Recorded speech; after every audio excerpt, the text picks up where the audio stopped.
Ага, sag.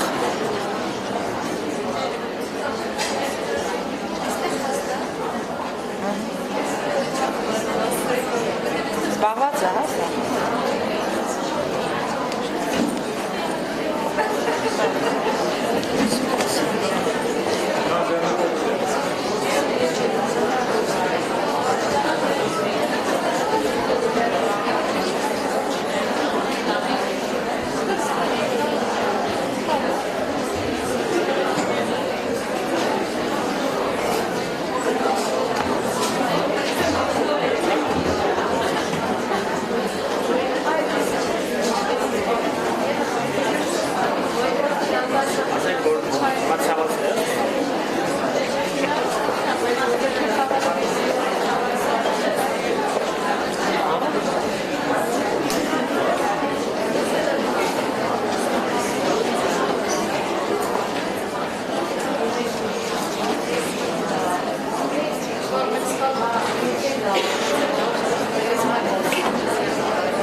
Okay, so good afternoon, ladies and gentlemen. Welcome back to the very last session of our 2018 Teaching Development event.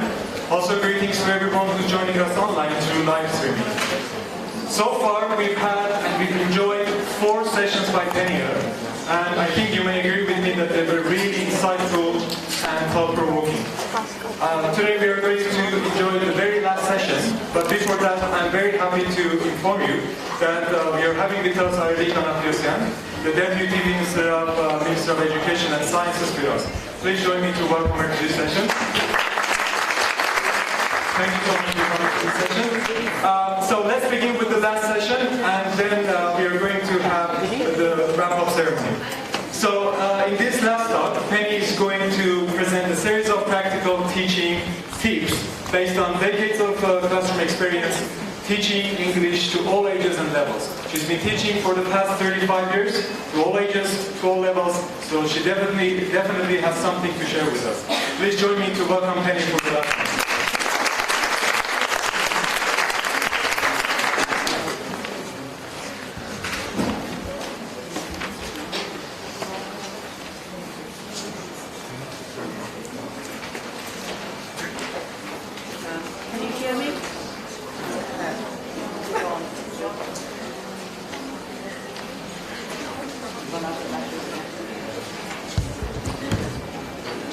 Okay, so we'll use this, okay? For the second session. Used up all the batteries on the first one. Okay, it's a bit sad coming to the end of this. It's been sort of a nice event. Sort of got to know people a little bit, and always sad to say goodbye at the end. But anyway, one more session. 30 teaching tips. There was a very famous educationist called David Berliner who said once that a doctor passes on his ideas to the younger doctors in a ward round or in the course of working in a hospital, but a teacher's secrets go with him or her to the grave. Because the classroom is a very private sort of place. Normally it's just the teacher and the students, and other people don't come in. When I heard him say this, I thought, my secrets are not going to go with me to the grave. I'm going to ask Cambridge University Press if they'll publish a book of practical teaching tips from classroom experience, which they agreed to do. And what I'm going to do today is give you 30 of these teaching tips that I want to share before I am unable to do so. Some of them are in the book, some of them aren't. But they're the ones which I thought would interest you and be useful to listen to. So, 30 teaching tips then. The first few are about lesson planning. Tip number 1, write out your lesson plan. I mean, I've been teaching for 30 odd years and I still write my lesson plan. I don't necessarily look at it. But the fact that I've written it and the fact it's there at my elbow if I need it is very good for my confidence, and it makes sure that I know what I'm going to do. And the feeling of confidence conveys itself also to your students. So my first teaching tip about lesson planning is write it out. Even if you've been teaching for 20, 30 years, still write it out. Brief notes just saying what you're going to do and at your elbow. Tip number 2. In your lesson planning, include a reserve. I mean, it sounds obvious, but nevertheless worth saying, because it's happened to me sometimes that I've run out of things to do because I didn't prepare a reserve. So really, really important to add to your plan something you'll add if you have extra time, and also what you will leave out if you what am I going to say? Don't have enough time. Don't have enough time to get through everything. So, include a reserve. Tip 3. Tip 3 is share your agenda with the students. Tell them at the beginning of the lesson what you're going to do. I think this is really, it's a sign of respect for the students in a sense. It's saying, okay, it's not a secret, it's not something top down which I'm telling you we're going to do, but I'm sharing it with you so you know where we're going. And I found it really, really useful actually to write it up on the board. Okay, we're going to do this, this, this, and this, and if we have time, we'll do this. It doesn't take very long, And some of my colleagues also, I don't do this, but some of my colleagues actually tick things off through the lesson as they get to it, which keeps the students up to speed with what's going on and how far we've got. Tip number 4, lesson planning.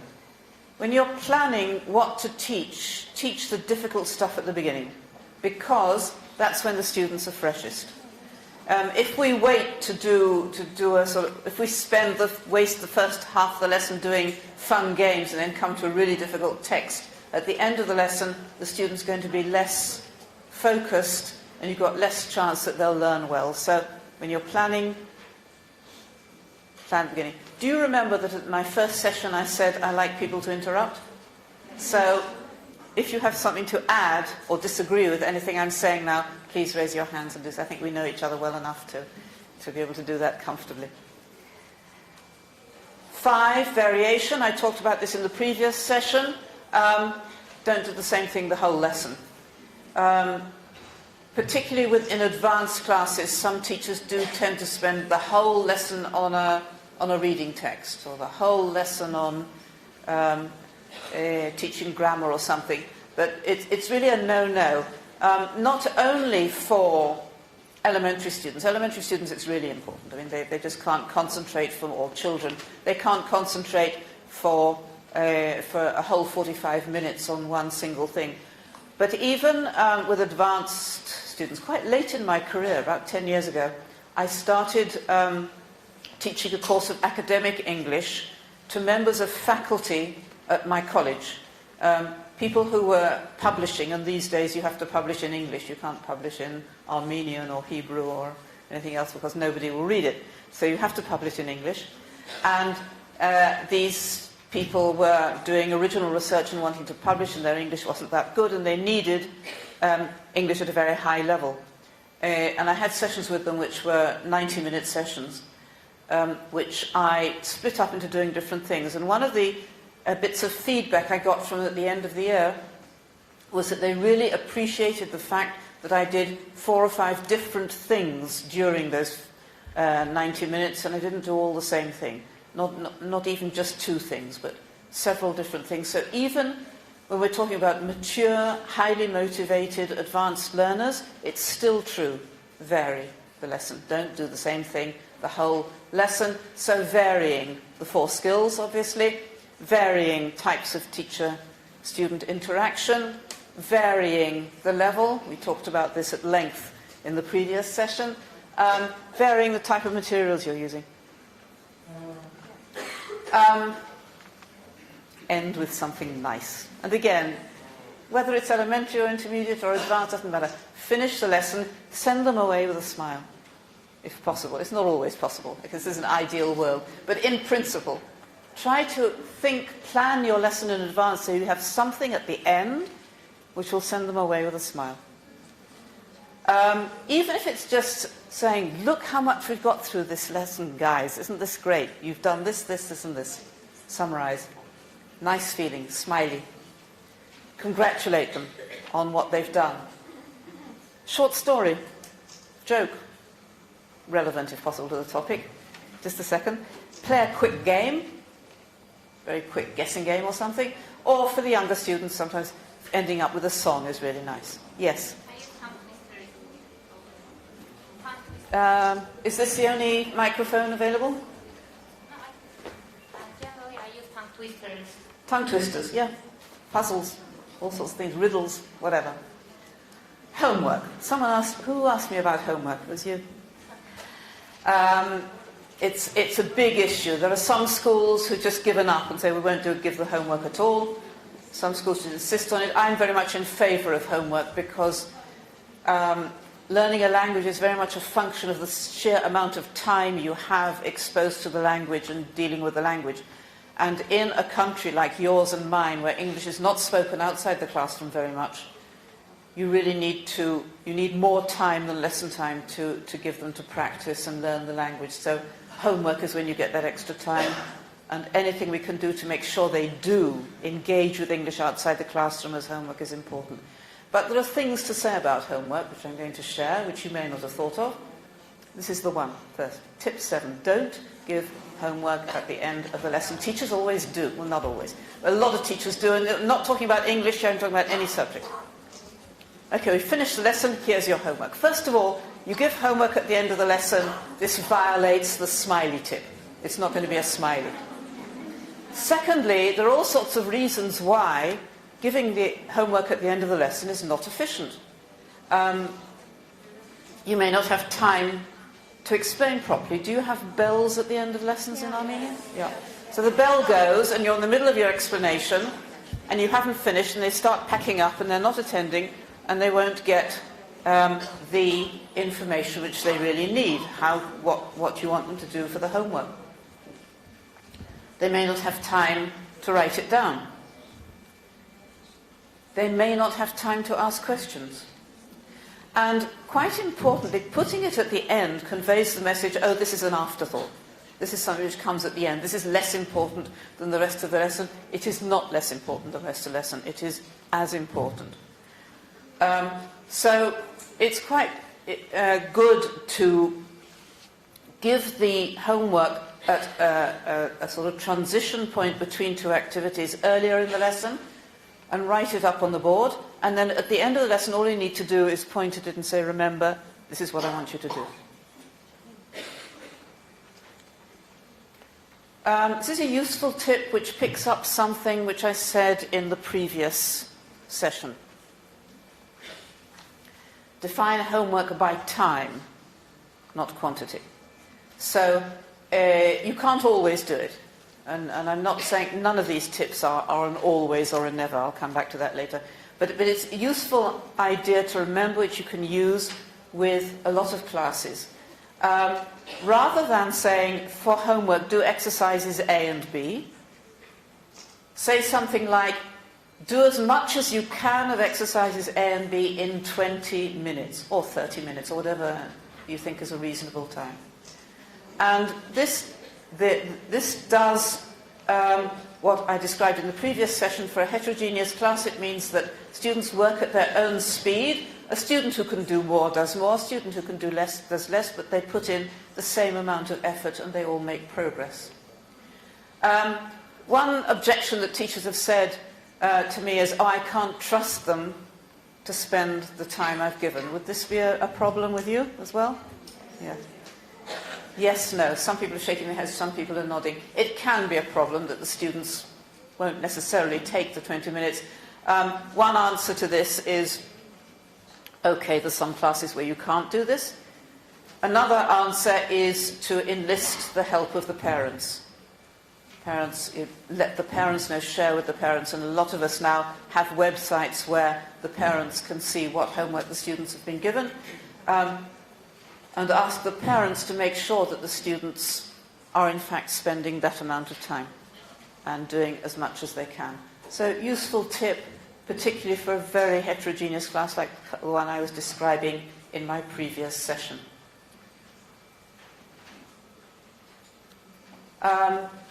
Find ways to check without wasting half the lesson. Again, this links up with something I did earlier this morning. As part of my job in teacher training, I very often visited teachers in schools teaching lessons. And the phenomenon I came across quite often was that half the lesson went on checking yesterday's homework, and the students were left with only 20 minutes to do all their lesson plan. And we really need to think about this, because checking homework is very largely a waste of time.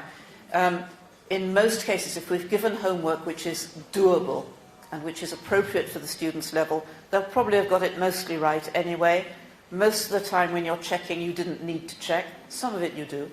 And the question is how we can check more efficiently, making use of the time to make sure that they've done their homework and done it reasonably well without sacrificing half the lesson and never getting to our lesson plan. We're getting to our lesson plan very late. So checking student homework through teacher-student ping-pong. Raise your hands, what's the answer to question number 1, and so on, like we did those first set of questions this morning. can take ages, and there are alternatives, some of which we looked at this morning, or one of which we looked at this morning, but there are others.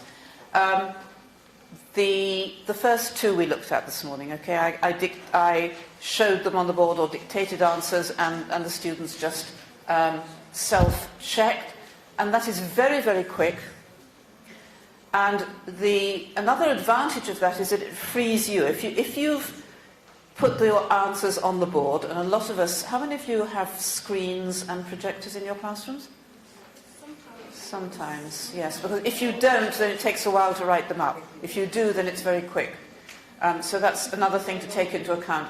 But if you have the answers on the board, you could even write them up on the board before you before you start the lesson. If you write them up the board, then the students can check them themselves, and the added advantage here is that it frees you to walk around the classroom while they are checking and check who's actually done the homework and who hasn't. Because with homework there are two things you need to check. One is if they've done it at all, and the second is how well they've done it. And being able to walk around the classroom allows you to check those things without doing this ping-pong. The other one, which we didn't try today, which is another possibility, I see you're all taking photos of these, but you don't need to, because you're going to get this whole PowerPoint will be available to you later. So you're welcome to take photos, but you don't have to. The other possibility is students check in pairs. They check each other and say, yes, this was right, this was wrong, and only ask you if there's a problem. Because if you do it the sort of usual ping-pong way, you're going through a lot of items for which there is no problem at all, so why bother? What they need you for is if they're not sure about something, they need your help, or they've made a mistake and they don't know why. And this allows you to spend most of your time focusing on those problematic points. So also all these kinds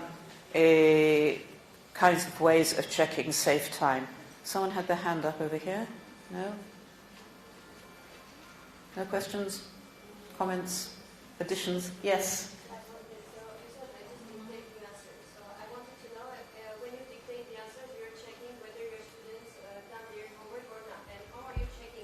Yes. Problems or not. So what do they think you can't just go around? I just dictate, and I ask them to raise their hands if there's any problem. And if there's no problem, they just, tick off the answers as I go. If there is a problem, I stop to explain. What if you have some shy students who have these problems, but they're shy enough to raise their hands and ask? Yes. What happens if they have a problem, but they're too shy to raise their hands? Problem. I should know my students well enough to know where this is likely to happen and keep an eye out for it. But yes, this is an issue. I agree. Questioning. Okay, we did quite a lot of things on questioning this morning. I'm not going to repeat any of that. I'm going to talk about some slightly other things. Allow wait time. Wait time is the time between you ask the question and you require an answer. And one of my problems as a beginning teacher was I had terrific discipline problems, and I was really worried that if I asked a question and waited, they'd start talking. And I didn't dare to wait, and I didn't give them enough time to think. But we really need to find a solution for that, make time for them to be able to think about it. So don't dominate the first student to raise his or her hand, because that means that we'll always be calling on the same students, because normally the faster ones are the ones who raise their hands first. One useful stratagem is this. I'm waiting to see at least 5 people raise their hands, and then I will nominate someone. So you wait. Could be 5, could be 10, but I'm waiting to see people raise their hands, and you wait until they do. So that's a useful tip. Okay, we're a third the way through already. Any comments, questions? Yes? Hello. I want to add to this point my comment about the fact that sometimes a lot of times I use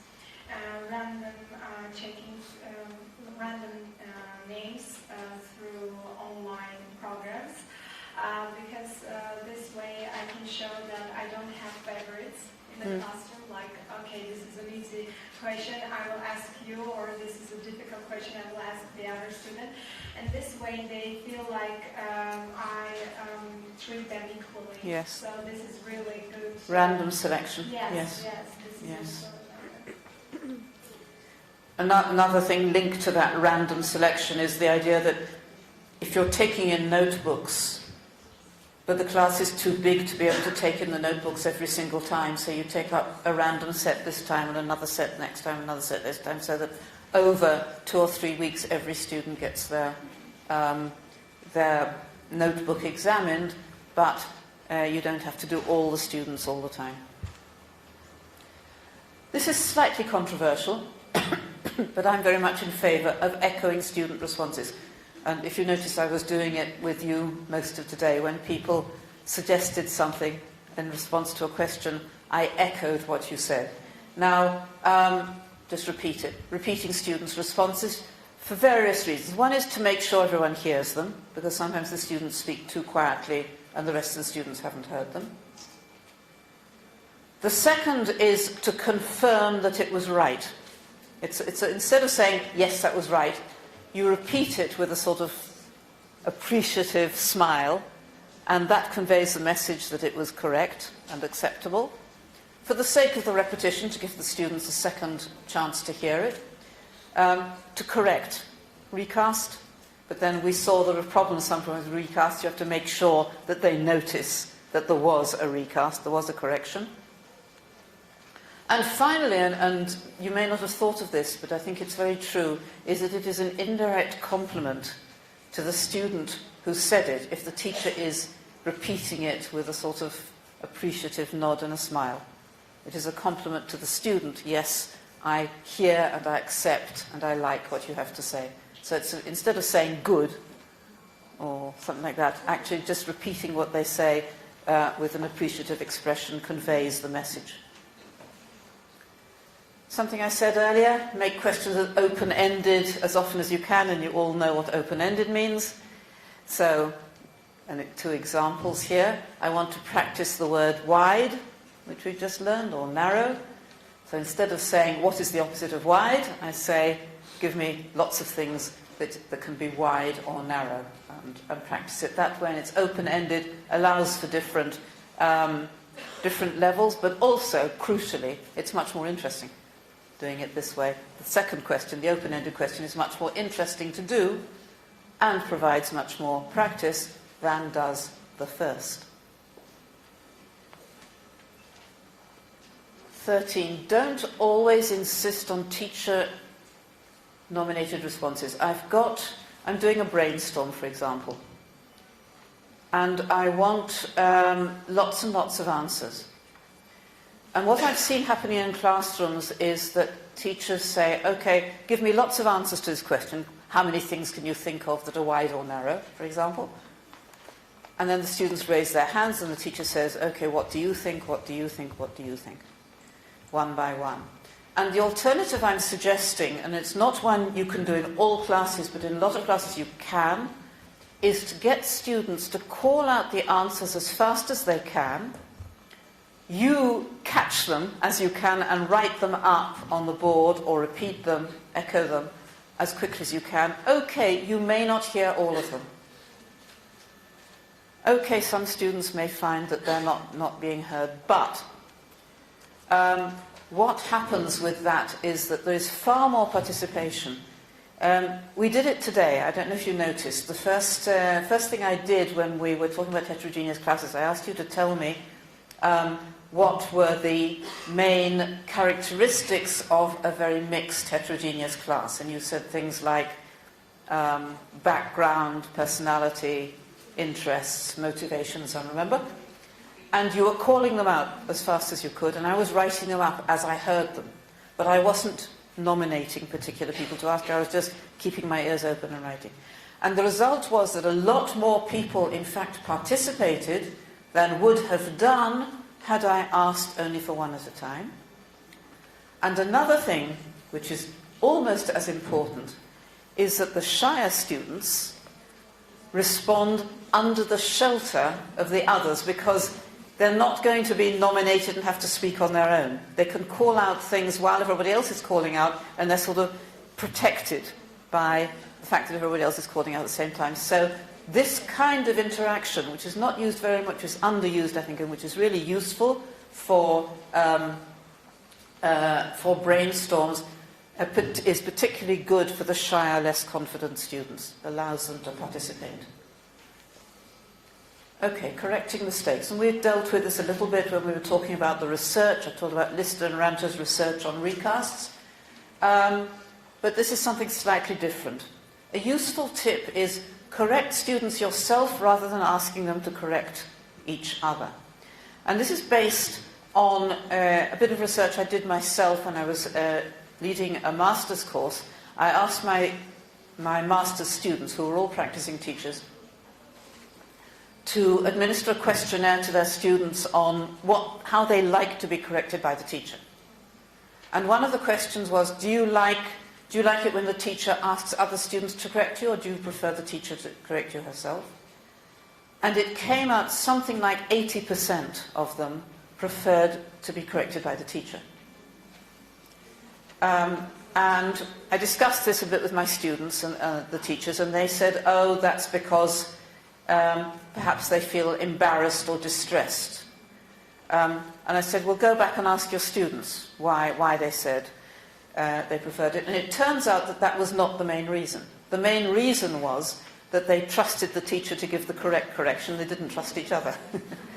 And in any case, it seems to be, I said, 80%, it's not 100%, but the large majority of students prefer it if the teacher does the correction, not other students. So it's something to bear in mind. This is something which teachers don't always think about, but I think it's useful to remember. Draw attention to correct answers, not just to wrong answers. It's, as it were, correction without the mistake. Don't take right answers for granted. It's too easy for us, because the wrong answers draw our attention and catch our ear. We don't notice the default form, which is the correct one. And we should really give credit for it. When a student manages to produce a sentence with the third person S in the present simple, which is really, really difficult and really tricky, a lot of people make mistakes, they deserve credit, right? And so I think it's useful to get other students to notice as well by echoing, as I said before, it's one way, or by saying the student's name in your response. You know, Rachel said it like this, she's quite right. Notice that she got it right. Also, noticing and approving things that the students have got right is a good way of encouraging them to participate. So it's not just that they'll get blamed if they get it wrong, but they'll also get credit if they get it right. So it's worth taking the risk and trying to contribute. Complimenting and praising. Okay, and this comes back to the research I was talking about in an earlier session. Don't limit yourself to quick corrections, quick recasts, but get the students to notice the mistake and the correct form. Okay, we talked about this, so you're familiar with it. The recast, he goes to school instead of he go to school. But there are various ways of making sure they notice and take on board the correction. Learner says he go to school. The teacher says he goes. Say that again, and then making sure the student says it so that they've noticed it. He goes to school. Or he, elicitation, remember? Or he goes, making a face and getting the student to self-correct. You made a mistake here, can you correct it? All these things make sure that the student is actually noticing, taking on board the correction, and not thinking, remember the story about the guy in the pub? I go to the pub. Not just seeing it as an echo. Okay, tip number 17, do sometimes correct during fluent speech. Conventional wisdom has it that you shouldn't correct students when they are talking because it throws them off, it distresses them, it stops the fluency, and the main point is getting the message across, and you shouldn't correct them. And my position is you should sometimes, not always, and there's a lot of reasons why you should and you shouldn't, but when they are talking, so you may have been advised never to interrupt students, but when they are talking and they make a mistake and you correct them, that is the moment when they learn, because that's the moment when they needed to get it right. So it's very often very useful to correct them when they are speaking. Of course, if you do it too much, then it stops being a fluency activity and starts being a grammar activity, and it's not nearly so much fun. So it's a question of, never say never, I'll come back to this later, but it's a question of taking a decision based on your professional judgment. Is it going to help more or hinder more if I correct the student at this point? And it will depend on things like whether the student is confident or not. Okay, a more confident student, it's easier to correct. If the student is not so confident, your correction may completely discourage them. How excited they are about the activity, how bad the mistake is. But there are situations where it's really, really helpful to do so, to help. Never say never, as I said before. And one useful tip here, which I'll maybe come back to in a later one, is if you're not sure whether to stop a student when they're talking, correct them or not, it's very useful simply to ask them. Even the younger students, and certainly the teenage and adult students, are able to tell you, if you say, when you're talking in class, do you want me to interrupt you if you make a mistake or don't you? And you tell me and I'll try and do what you want, because they're very aware what will help them and what won't. Very, very often they will say to you, yes, stop me and correct me because I want to know what I'm doing wrong. But anyway, ask the students. Which brings me on to my next point about student orientation.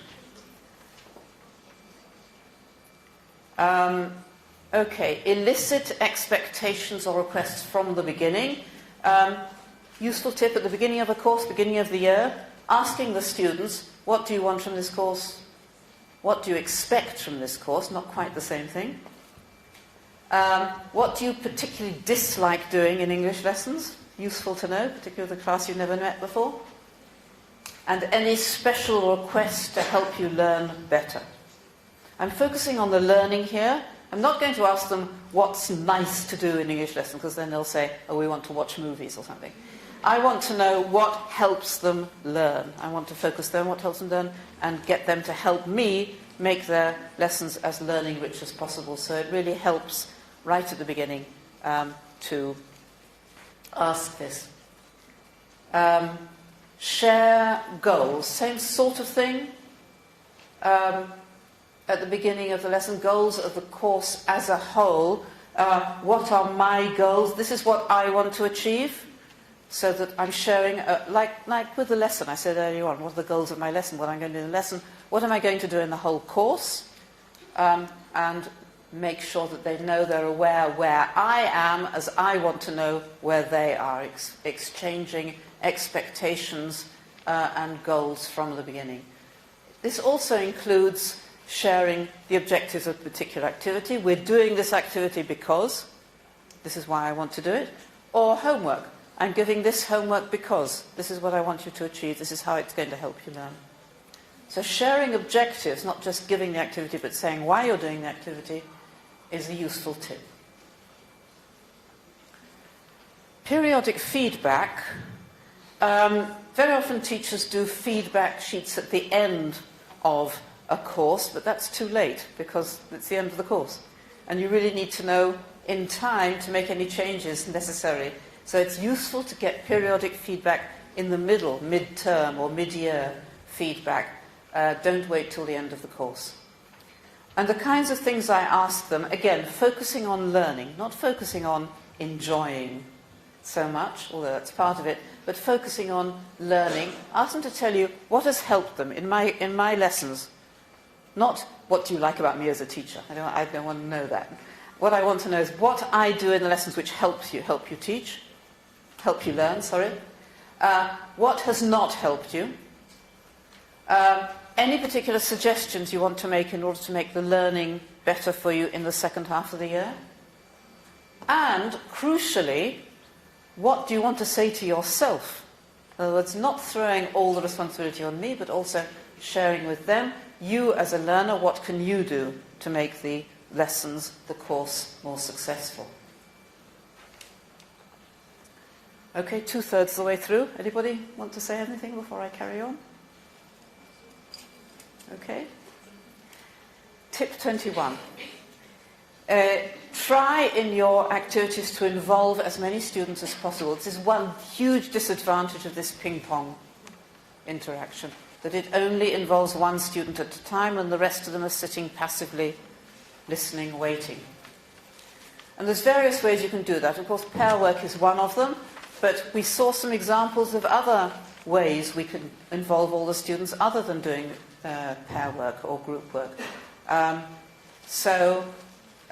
For example, including pair and group work, but also things like mingling, remember the pet kind of activity, or the pass it on activity, where you're doing one thing and pass it on, everybody's working at the same time, and so on. So there's lots of different ways of getting students to be active all together, pair work or group work being one of them, but it's not the only one. Teacher talk. Is teacher talk a bad thing? I came across, no, it isn't. I came across a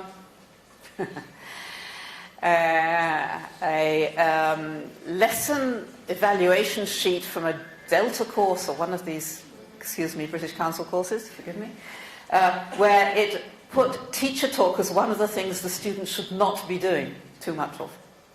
So if the students spend a lot of time talking, they lost marks. And I think that's not really fair, because teacher talk is really important, particularly in the situation you are in and I am in, where they're not hearing that much talk in English outside the classroom. And their major source of input, comprehensible input in English, is the teacher. And therefore teacher talk is a really important thing to do. It's Susan Bestport's depends what you call too much. You're absolutely right, but the question is, what is too much? Okay, if you spend the whole lesson talking and the students don't do anything at all, obviously that's bad. But just to minimize teacher talk time, sorry, let me start that sentence again. Seeing teacher talk time as a bad thing, period, is misleading and negative. We need to say teacher talk is a good thing in proportion, as you say, but we need to see it as something which can benefit the students. Teacher's job is to teach. Teaching involves, among other things, telling. It's unfashionable to say that, but it's true. I know something they don't know, it's my job to tell them and to help them to learn it. Of course, students do need to be activated as well. I'm not denying that, I'm just saying that lowering teacher talk time is not a value in itself. Tell stories. Any stories. Any excuse and any stories. Poems, full anecdotes, jokes, synopses of movies and books, traditional tales, fables, anything. Telling them a story then they already know. It doesn't matter. They already know Little Red Riding Hood, remember? Just tell them the story of Little Red Riding Hood, even though they know it, and perhaps because they know it, they'll enjoy hearing it in English, and it provides very good and motivating input. Group work. I'm going to say something slightly subversive here. Group work is not necessarily a good thing. It can be a very good thing, particularly for oral fluency, where the only way you can get them really to talk a lot is if they're talking to each other. If they're talking in a full class, you won't have time to activate all the students. So group work is a good thing for practicing oral fluency, but for other things I'm not so sure. Good if you want students to have opportunities to speak. It's good as a change. Remember I said about varying, giving opportunities to students who like to work in groups to give them an opportunity to do so. So it's good for these two reasons. But Group work may also result in slower process. It may actually slow down learning. It may result in some students doing nothing, and I'm sure many of you have experienced this. It may result in what a colleague of mine calls sharing of ignorance rather than sharing of knowledge, and therefore not much learning going on. It may result in discipline problems.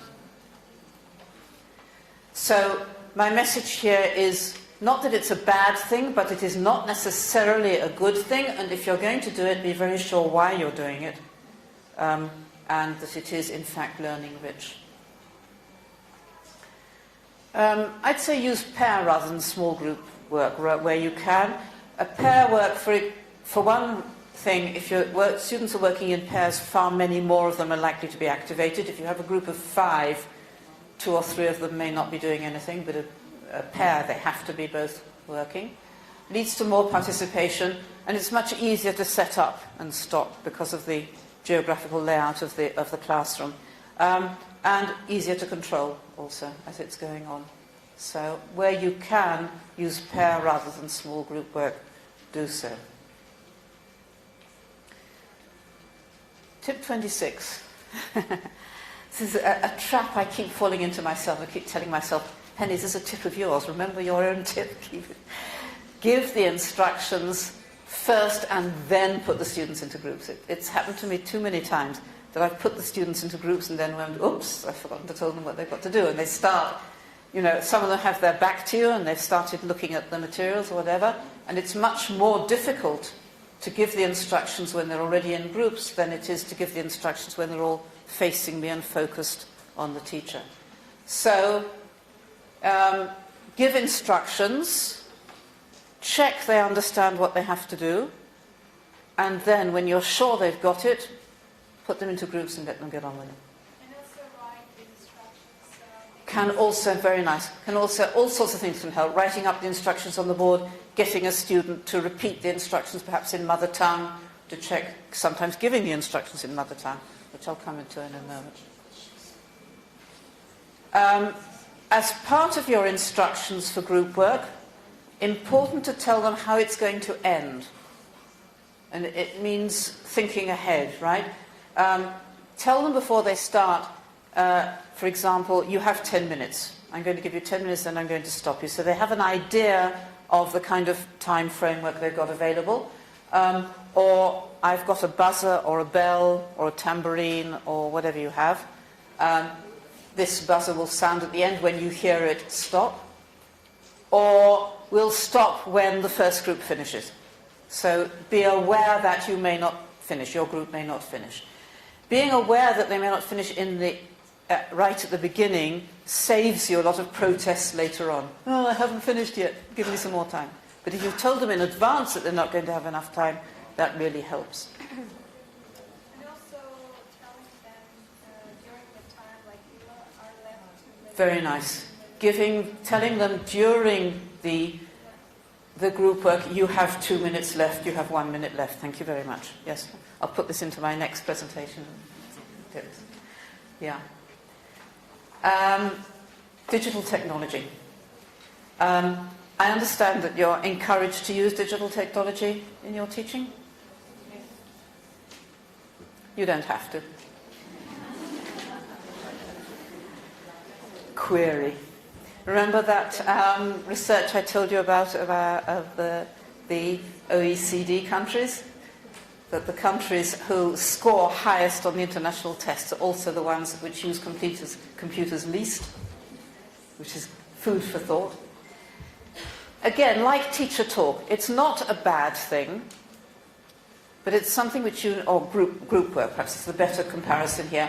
It's not something which is necessarily bad, but it's something which you need to know why you are choosing to do it and not do it just for its own sake. Not do it just because it's Kahoot or Quizlet or whatever, and we ought to be using it, but because it genuinely helps them learn. And that's a question you have to ask yourself. If the computerized material helps them learn better, use it. If it doesn't, back to pencil and paper. Nothing wrong with pencil and paper. It may help, it may not. Within the same group, some Some students like it, some students don't. Absolutely. Use it only if you are sure it promotes learning, not just because you've been told to use computers. Mother tongue, coming back to this point. Tip number 29, use the mother tongue if it helps. Don't feel guilty about it. Obviously, we don't want to use mother tongue all the time or they won't learn any English. So you need to be severely controlled. But it can be so useful. I already said in my first session that I use it for teaching vocabulary. If an elementary class is going to do some kind of group work, which is a bit complicated, it makes sense to explain in mother tongue what they have to do in order to save time for the actual activity itself and make sure that they know what they are doing. But again, it's a question of, don't feel guilty about it. Ask yourselves, is using Armenian here going to help them learn? Or is it just going to take time away from English? And if it's going to help them learn, use it. And if it's not going to help them learn, don't. If you can possibly do it in English, do it in English. If you can't do it in English, don't feel guilty about doing it in Armenian. Yes? I'd like to mention about teaching grammar. Yes. When mother tongue is sometimes more helpful, because when you draw parallels between English grammar and their grammar in mother tongue, it's really easy for them to understand. Yes. I think that I absolutely agree with you. I think there are two things here. One is that the language needed to explain a grammatical point is often more difficult than the grammar itself, and therefore it makes sense to do it in mother tongue. But your main point is the contrast. I think it is so helpful to their students if you say, well, the English tense, this particular English tense is in English, and this is what it does in Armenian. This is how it works in Armenian. It doesn't exist in Armenian, or it's done differently in Armenian. And it clarifies to them what the grammar is all about. I think contrastive analysis is really, really helpful. That's one useful place for mother tongue. Another is, as I mentioned in a previous session, explaining vocabulary. Yes? What I found very easy is sticking to the actual language that is the target language. I write it on the board and get them to discover it themselves, especially at the higher level. I don't understand. So, for example, I would write the grammatical structure and use the mother tongue. Yeah. It's one type of language, like in my university students, and I get them to discover the differences. Yeah, okay. Yes, getting to discover themselves the differences and similarities between Armenian and English in this case. Yeah. Okay, we are on to tip number 30. We've got a couple of minutes left for questions and added tips. And tip number 30 is never say never. All the tips I've been saying, I believe that they're useful and helpful. None of them is always or never, okay? And they need to be used with professional judgment and caution, and where it works for me. Where it's right for me, I'll use it. If it's not right for me or not right for my class, I will not use it or I will adapt it. Which brings me back to, remember my first session? About the teacher deciding about her own pedagogy. So come full circle there. Thank you very much.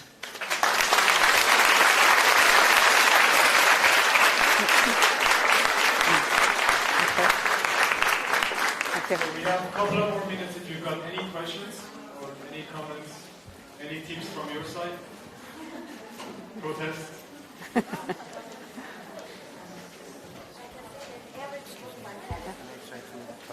Yes, sure. Okay, if you've got no questions, then ladies and gentlemen, I'll take this off in a moment. End of our 2018 Teacher Development Event. I believe that In a we are moment. going to remember these 3 days for long, because in the past 3 days we learned a lot of things. And I would like to really wrap up by just going over what the key messages were. Based on the notes I have made, you please tell me if you agree with them or not. So thanks to Penny, in the very first day we learned that we as English language teachers have the right, and actually should be given the right, to choose the best way of teaching for our students. So there is no right way of teaching. We have to judge based on what happens in the classroom. On the second day, we learned that we shouldn't take research for granted because they are not done to tell us what to do in the classroom.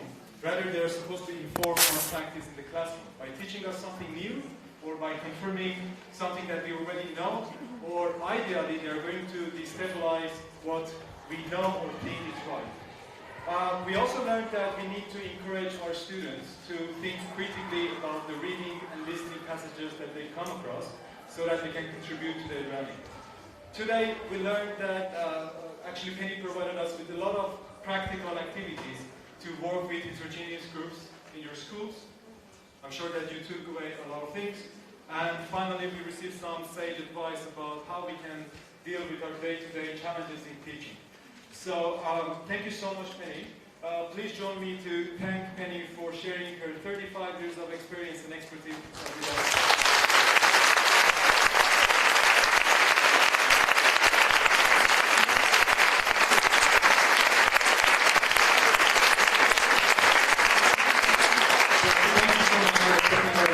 Visiting Armenia, and I hope that we are going to have you back in the near future for some other events.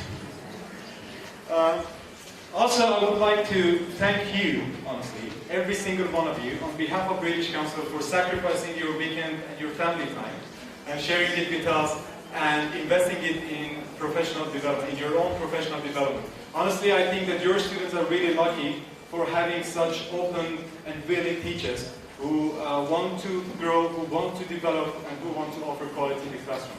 As I always say, we teachers do not have weekends. For us, it's week never ends.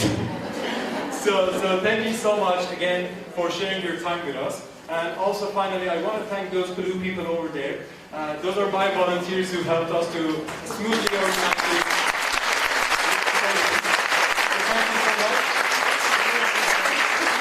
And finally, to officially wrap up the whole thing, I'm going to invite Arlika Napesyan to share with you her impressions and remarks, and then we are going to officially wrap up the live streaming, but we will continue with our wrap-up.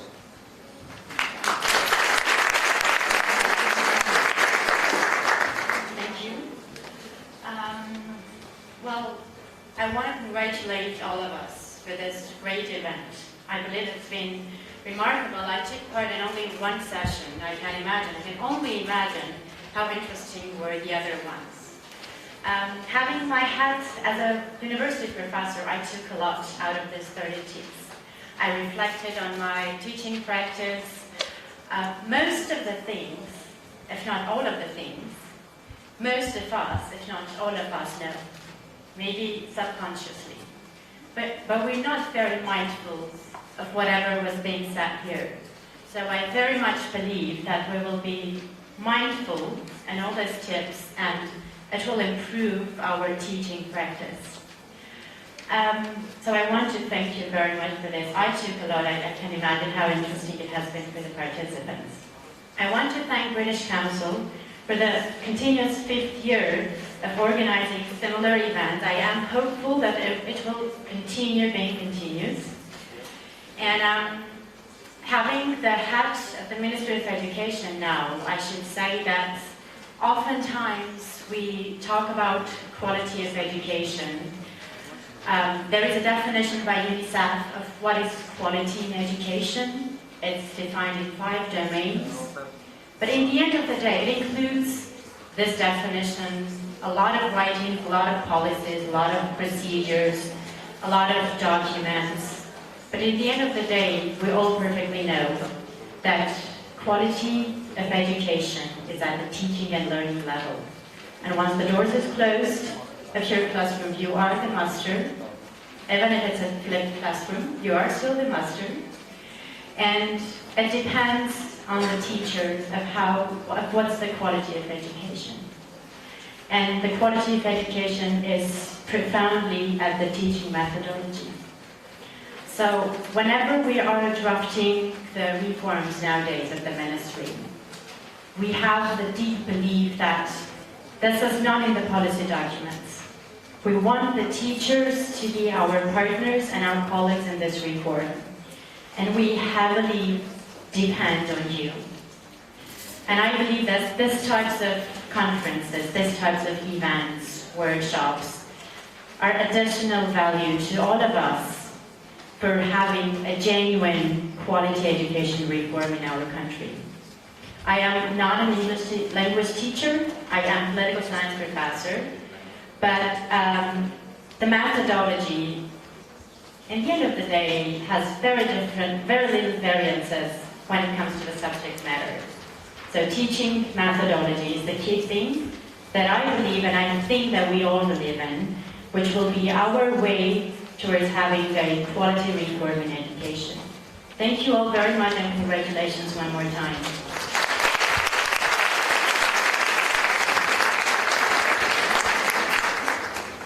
Okay, thank you. So this is it.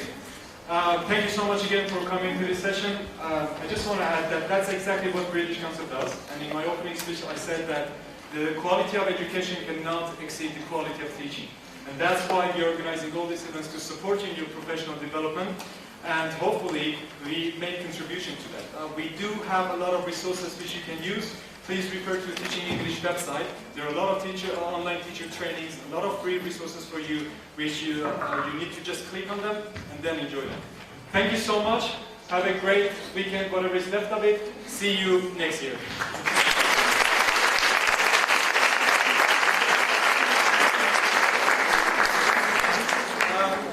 So now we are going to spend a maximum of 15 minutes to briefly do the promised raffle.